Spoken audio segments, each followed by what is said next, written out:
अस्सलामुअलैकुम वरहमतुल्लाहि वबरकातुहू। बिस्मिल्लाहिर्रहमानिर्रहीम। बेहतरीन कुकिंग ऑयल कैसे तैयार करें? सरसों के तेल से।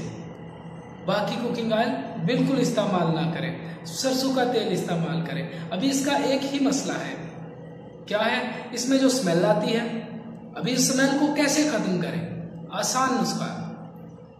2 किलो सरसों का तेल लें, 1 इसमें प्याज डालें, 5 इसमें सब्ज मिर्चें डाल दें और 5 लहसुन की तुड़ियां डाल दें और 1 बड़ा चम्मच जीरे का डाल दें। इसको इतना गर्म करें ब्राउन हो जाए। उसके बाद इसे छान लें, छान के रख लें और इसे इस्तेमाल करें। बेहतरीन खाना बनेगा और बेहतरीन जायका होगा।